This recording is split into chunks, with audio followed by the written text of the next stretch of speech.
Hi, everybody. I want to get right to it because I have a new song I want to debut here tonight. And it's called The Sound of a Broken Heart. It goes like this.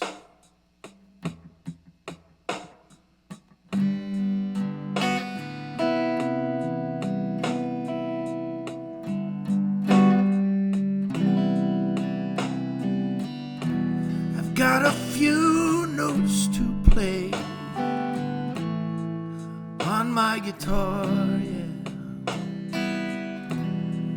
I've just got a few words to say, yeah. It won't take a lot of time. This is the sound of a broken heart. This is how I felt when I lost you.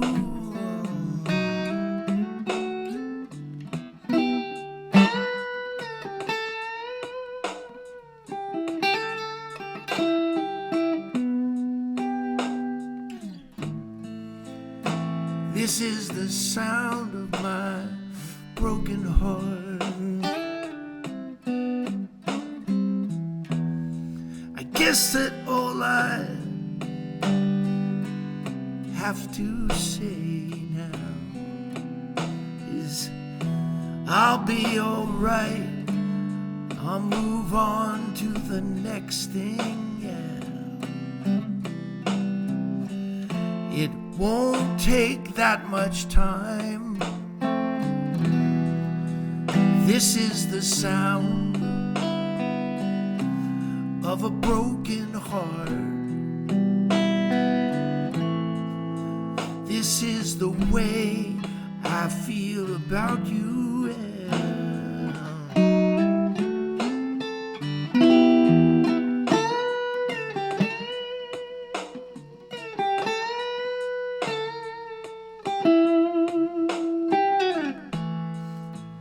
This is the sound of my broken heart, yeah.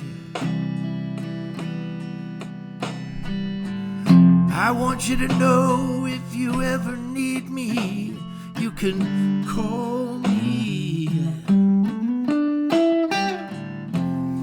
But I already know you can't hear my song.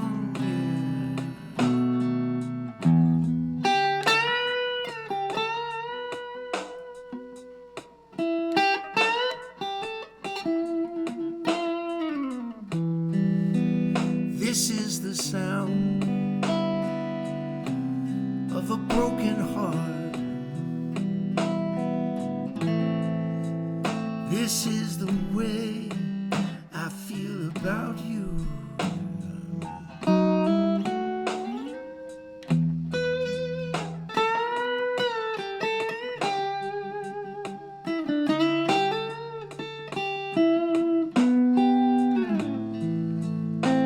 This is the sound of my broken heart, yeah. This is the sound of my broken heart.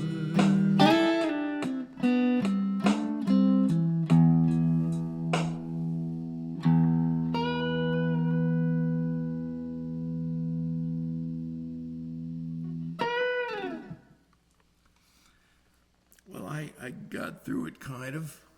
It's brand new. Hot off the presses, as we like to say.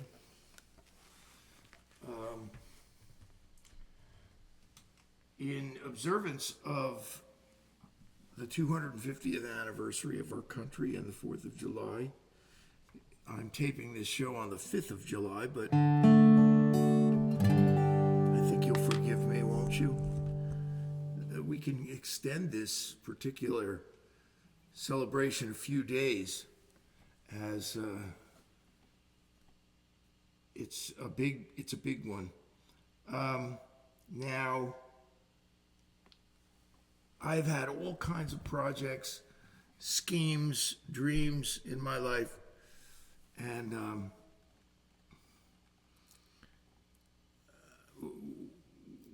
one that I had high hopes for was an album that I made, a mini album, an EP, you'd call it. And I put a lot of work into it. I recorded it in an empty church, and the acoustics were amazing. Point Pleasant Baptist Church, as a matter of fact. And it's called American Guitar, and it's out there. It's on Spotify even, I think, YouTube, iTunes, and all that, and $7 will get me a decaf cappuccino these days, because it attracted zero attention. It sold zero. I mean, you'd think that even people would just find it accidentally because of the songs in it. So I'm going to do my favorite song off the record. And this is a song that a lot of us think should be the national anthem. I'm one of those people. It's called America the Beautiful, you know it.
Here's another song off the record, and I really kind of learned this off the Glenn Campbell Good Time Hour when Glenn and Jerry Reed played it together. But I think it was a Chet Atkins arrangement.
perhaps appropriate of nothing. I'm going to do a song that I like, and I haven't played it in a while. My son Eli always liked it. He heard me play it at church, and he and I were in touch about some music. Next week, I'm going to start doing some film reviews here because I'll tell you why. I've been thinking about it a lot, and Netflix is like our generation, or this generation's 77 WABC. We're all watching the same things. It's one of the rare unifying pop culture things.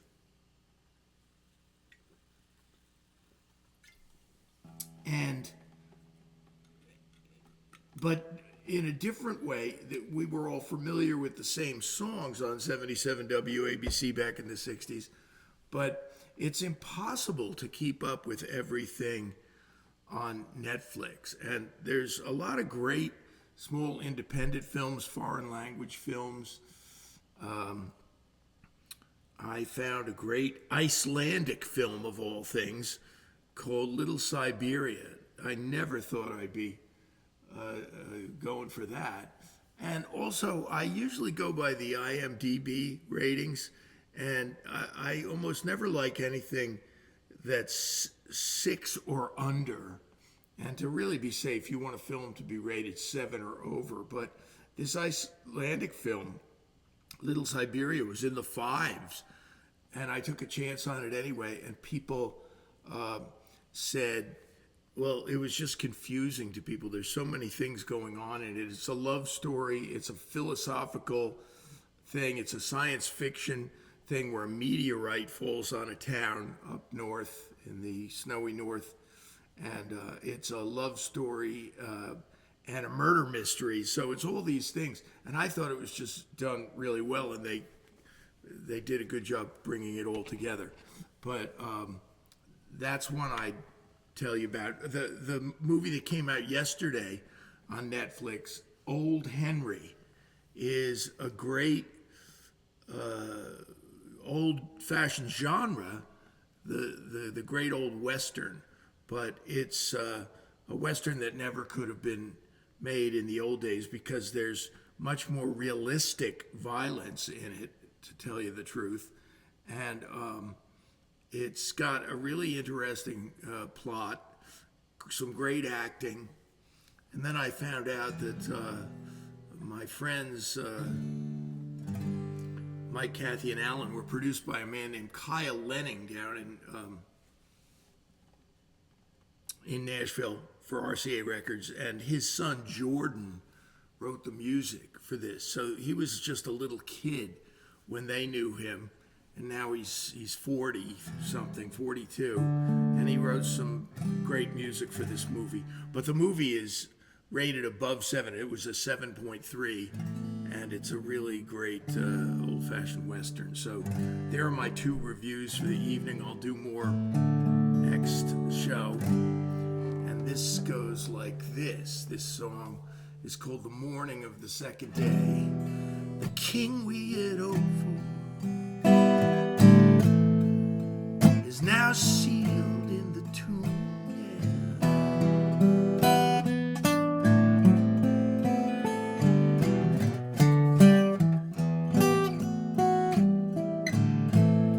We drank to the kingdom that last night in the upper room.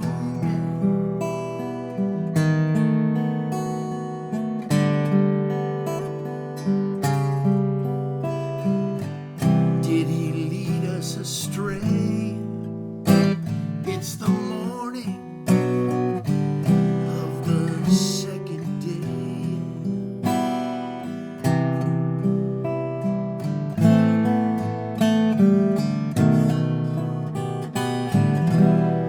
Distressed and defeated, in deep sorrow and shame.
Containing Fire here for a moment.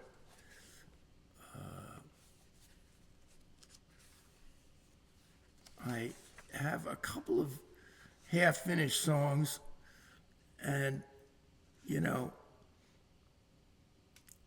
I've learned my lesson. It's one thing to be fearless and try some things out and be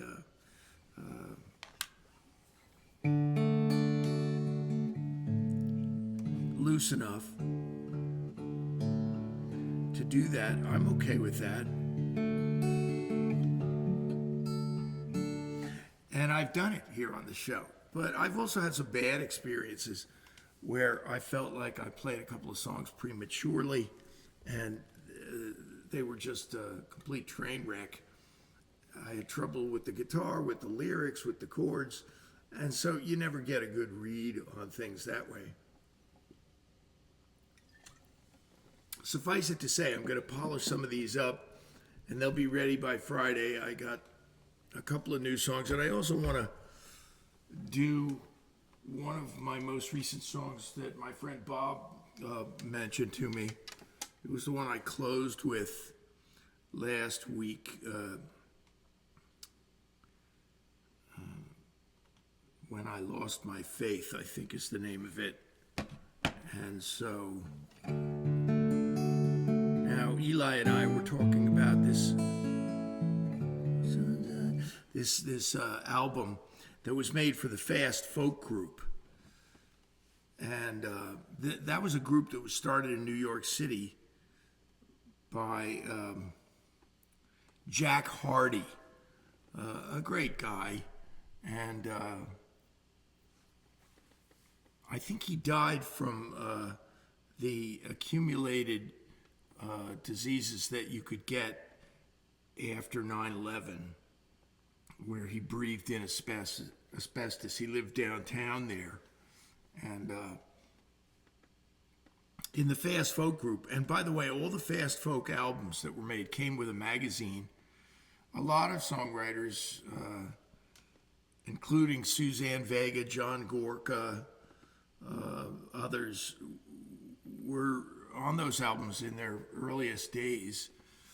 And we were on one. When I say we, my wife Annie and I both had a song on the one that was called Songs from the Garden State, which was recorded in a kitchen in Flemington, New Jersey.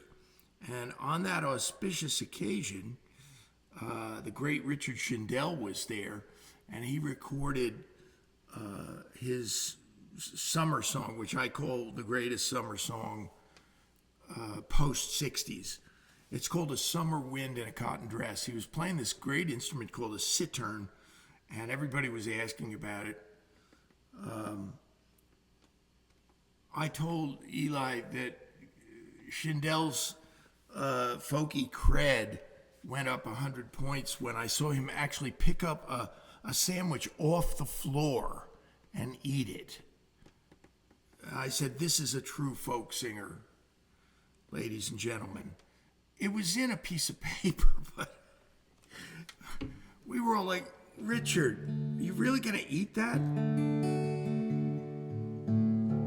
And he recorded the live version. I waited for a couple of years for the studio version to come out on his next record. And I had a radio show at the time on WDVR.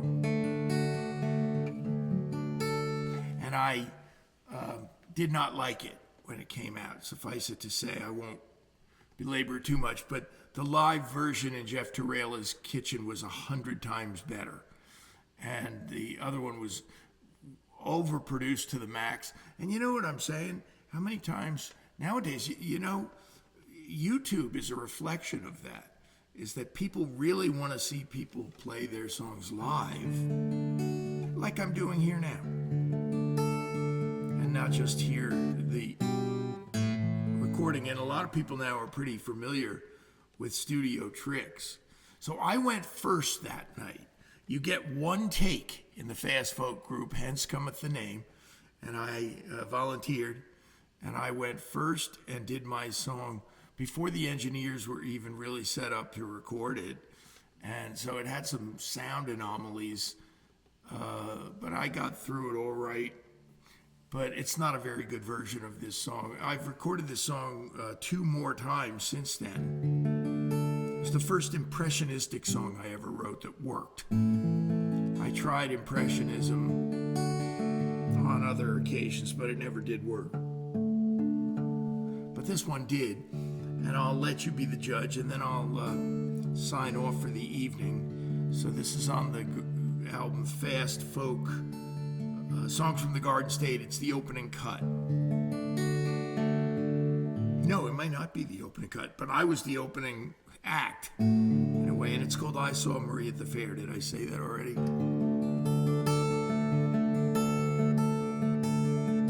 Sunshine. You know, tonight I'm going to go a little higher on it. Usually I go lower.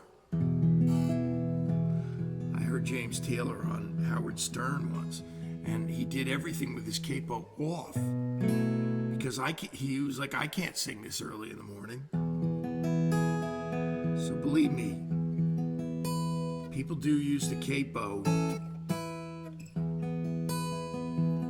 And salt to taste, as the expression goes.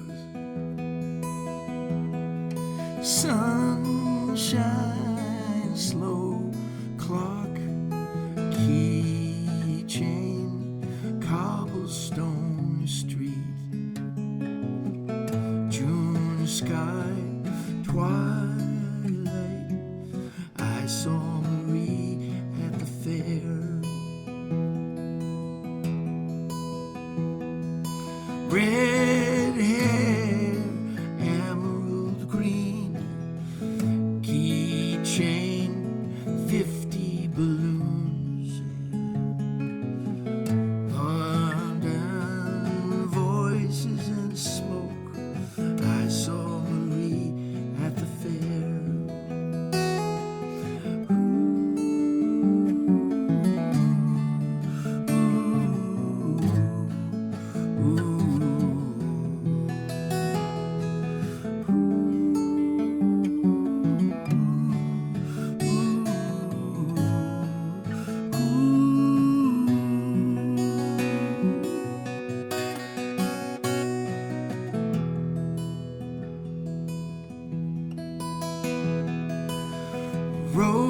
Roses, crystal and lace, dark wood, my coffee cup, candles burning, I saw Marie at the fair. I saw Marie at the fair. I saw Marie at the fair.